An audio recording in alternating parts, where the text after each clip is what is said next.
അപ്പോൾ നമുക്ക് താഴേക്ക് ഇറങ്ങി ഇതിനകത്തുനിന്നും തുരങ്കപാത ഉണ്ടോ എന്ന് നോക്കിയിട്ട് വരാമല്ലേ. ഇനി നമ്മൾ കാണാൻ പോകുന്നതാണ് മരുന്നറ.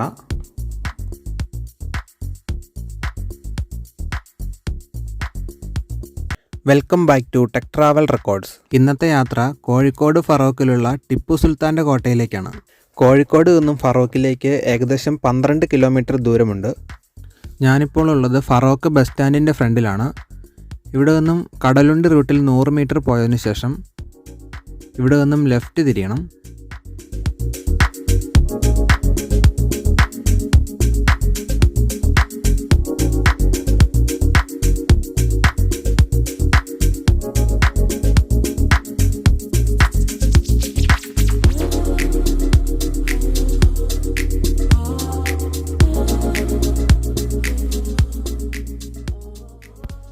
ഇവിടെ നിന്നും വീണ്ടും ലെഫ്റ്റിലേക്ക് തിരിയണം.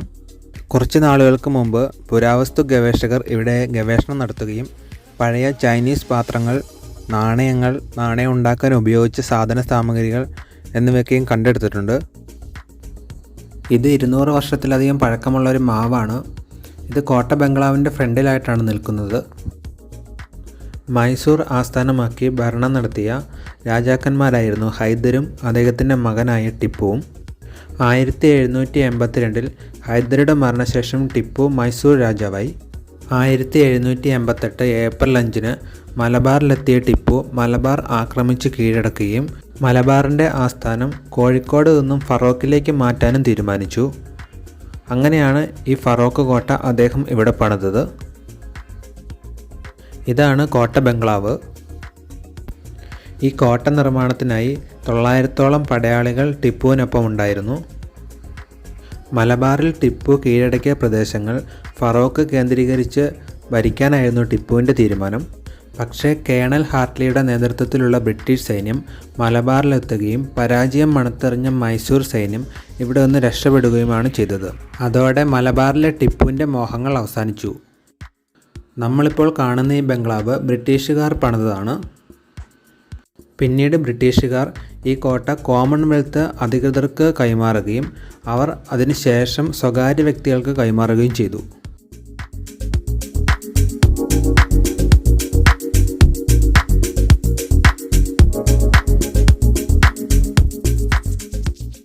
ഇതാണ് ഇരട്ട കിണർ. 30 അടി വ്യാസവും 45 അടി ആഴവുമുള്ള ഒരു കിണറാണിത്.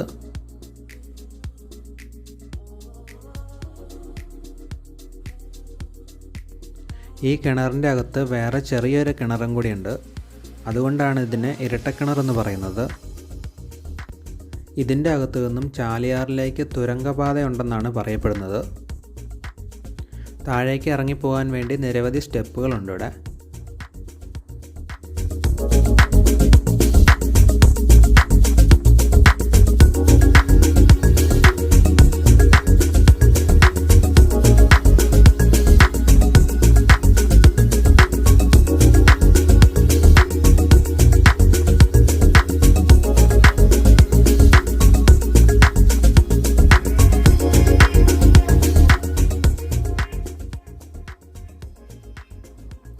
അപ്പോൾ നമുക്ക് താഴേക്ക് ഇറങ്ങി ഇതിനകത്തുനിന്നും തുരങ്കപാത ഉണ്ടോ എന്ന് നോക്കിയിട്ട് വരാമല്ലേ.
ഞാനിപ്പോൾ പകുതിയോളം സ്റ്റെപ്പ് ഇറങ്ങി.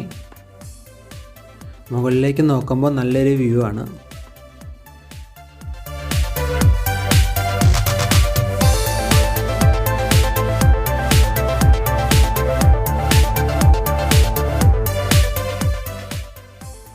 കുറച്ചും കൂടെ താഴേക്ക് ഇറങ്ങി നോക്കാം.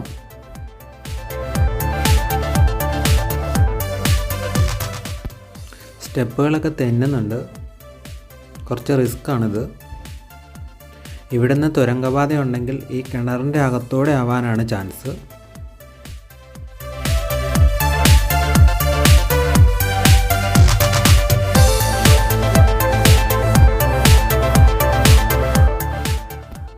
ഇവിടെയൊക്കെ കുറച്ച് മണ്ണിടിഞ്ഞു പോയിട്ടുണ്ട്. അപ്പോൾ ഇതിൻ്റെ അകത്തെ കാഴ്ചകളൊക്കെ കണ്ടു. ഇനി നമുക്ക് തിരിച്ചു പോവാം. ഒരാൾക്ക് നടക്കാനുള്ള വീതിയേ ഉള്ളൂ.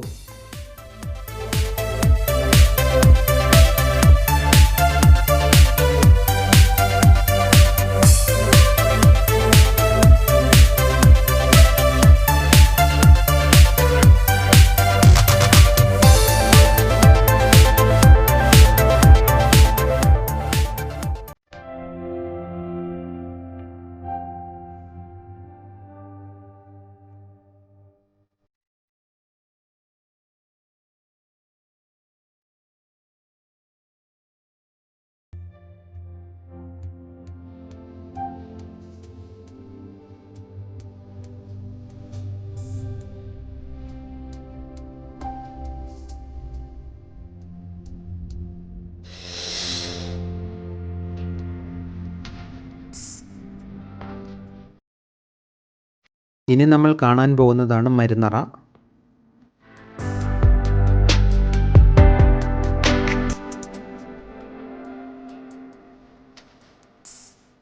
ചെങ്കൽപ്പാറ തുരന്നെടുത്ത ഒരു ഗുഹയാണിത്.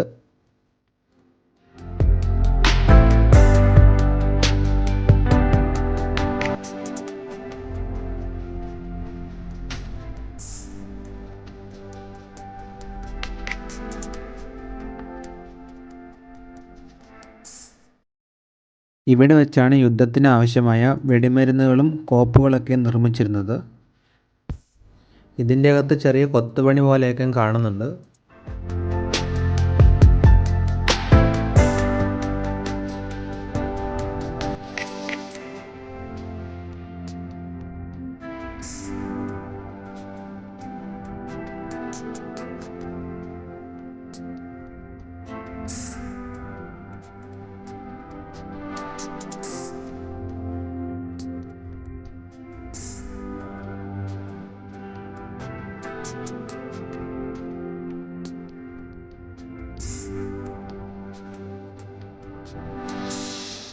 കമാന ആകൃതിയിലാണ് ഇതിൻ്റെ നിർമ്മിതി.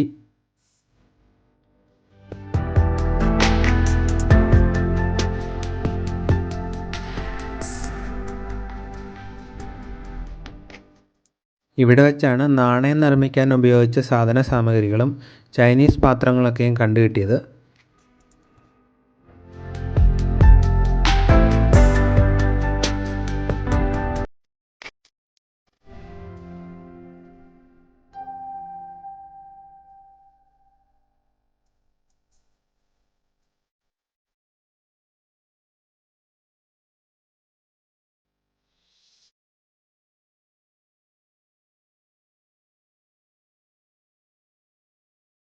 ഈ ഒരു തൂണ് താഴെ വരെ ഉണ്ടായിരുന്നതാണ്. താഴേക്ക് നോക്കുമ്പോൾ മനസ്സിലാവും. പക്ഷേ അത് ഇടിഞ്ഞു പോയിട്ടുണ്ട്.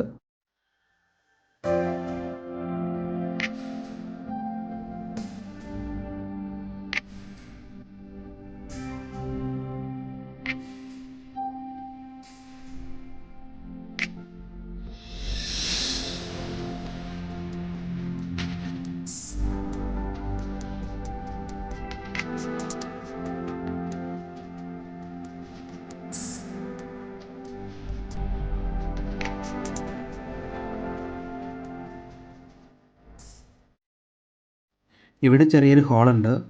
അത് ചിലപ്പം പീരങ്കി വയ്ക്കാനോ പുറത്തേക്ക് വാച്ച് ചെയ്യാനൊക്കെ ആയിട്ട് നിർമ്മിച്ചതാവാം.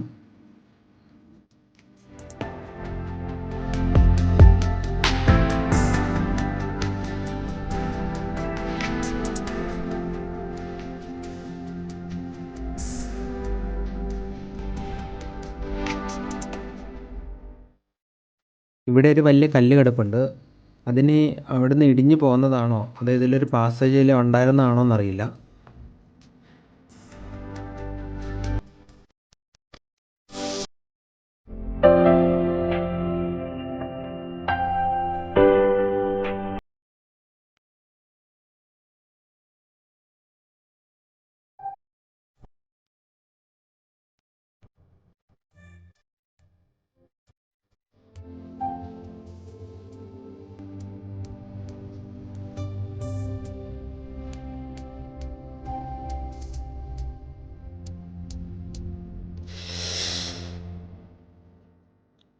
ഇത് കോട്ടയ്ക്കുള്ളിൽ തന്നെയുള്ള വേറൊരു കിണറാണ്.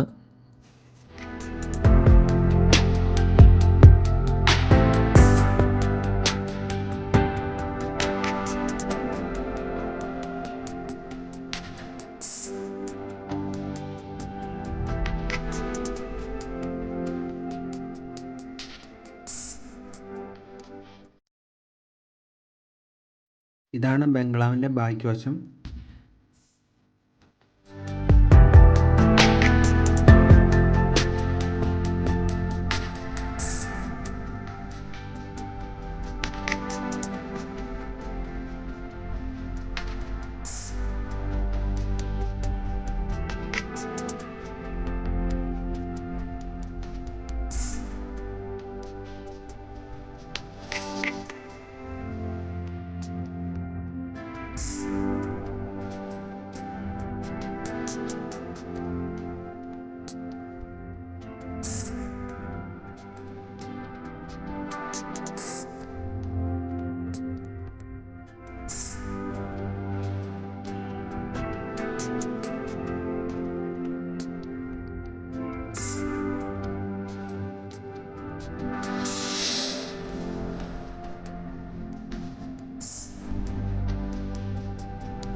അപ്പോൾ നമുക്ക് തിരിച്ചു പോകാൻ സമയമായി.